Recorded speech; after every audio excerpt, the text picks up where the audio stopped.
Percayakah kamu? Kalau Al-Quran sudah membuktikan kebenarannya lewat seorang ilmuwan yang meneliti makam paman Nabi. Kisah ini benar-benar luar biasa dan akan membuat iman kita semakin bergetar. Mari kita mulai dari awal. Kita semua tahu Abu Lahab, paman Nabi Muhammad SAW yang terkenal sangat memusuhi Islam. Kebenciannya begitu besar sampai-sampai Allah mengabadikannya dalam satu surat khusus di Al-Quran, yaitu surat Al-Lahab. Dalam surat itu, Allah berfirman bahwa Abu Lahab dan istrinya akan celaka dan masuk ke dalam api neraka yang bergejolak. Hartanya tidak akan menolongnya. Ini bukan sekadar ancaman, tapi sebuah ketetapan ilahi. Nah, yang menarik adalah Abu Lahab hidup selama sekitar 10 tahun setelah surat ini turun. Bayangkan, selama 10 tahun itu, dia punya banyak sekali kesempatan untuk membuktikan bahwa Al-Quran itu salah. Caranya gampang sekali. Dia tinggal pura-pura masuk Islam. Cukup dengan mengucapkan 2 kalimat syahadat di depan umum. Bahkan, jika hatinya tidak benar-benar beriman, dia bisa saja berkata, "Lihat, Muhammad bilang, aku akan masuk neraka. Tapi sekarang, aku sudah jadi Muslim. Berarti Al-Quran itu bohong." Tapi, hal itu tidak pernah terjadi. Abu Lahab tetap pada kekafirannya, tetap pada kebenciannya, sampai akhir hayatnya. Ini adalah bukti pertama bahwa apa yang tertulis di Al-Quran adalah kebenaran mutlak yang tidak bisa diubah. Allah sudah menetapkan takdirnya. Sekarang, kita lompat ke zaman modern. Seorang ilmuwan dari Jerman, yang kita sebut saja namanya D.R. Smith, mendengar tentang kisah ini. Sebagai seorang peneliti yang logis dan skeptis, dia merasa tertantang. Baginya, ini adalah klaim yang sangat berani.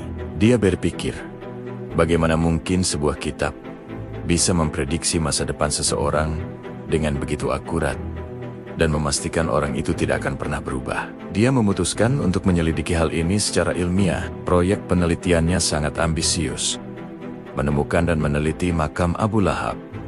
Dia ingin mencari bukti fisik, apapun itu, yang bisa mematahkan klaim Al-Quran. Mungkin ada tulisan di makamnya, atau artefak yang menunjukkan keraguan di akhir hayatnya. Setelah proses yang panjang dan sulit, dengan bantuan sejarawan dan arkeolog, tim D.R. Smith akhirnya berhasil menemukan lokasi yang diyakini sebagai makam Abu Lahab di Mekah. Mereka melakukan penggalian dengan sangat hati-hati. Apa yang mereka temukan bukan harta karun atau prasasti yang membantah Al-Quran. Justru sebaliknya, mereka menemukan sisa-sisa jasad yang terkubur dengan cara yang sangat tidak terhormat, persis seperti yang digambarkan dalam riwayat sejarah. Tidak ada tanda-tanda pertobatan, tidak ada bukti apapun yang bisa menyanggah isi surat Al-Lahab. D.R.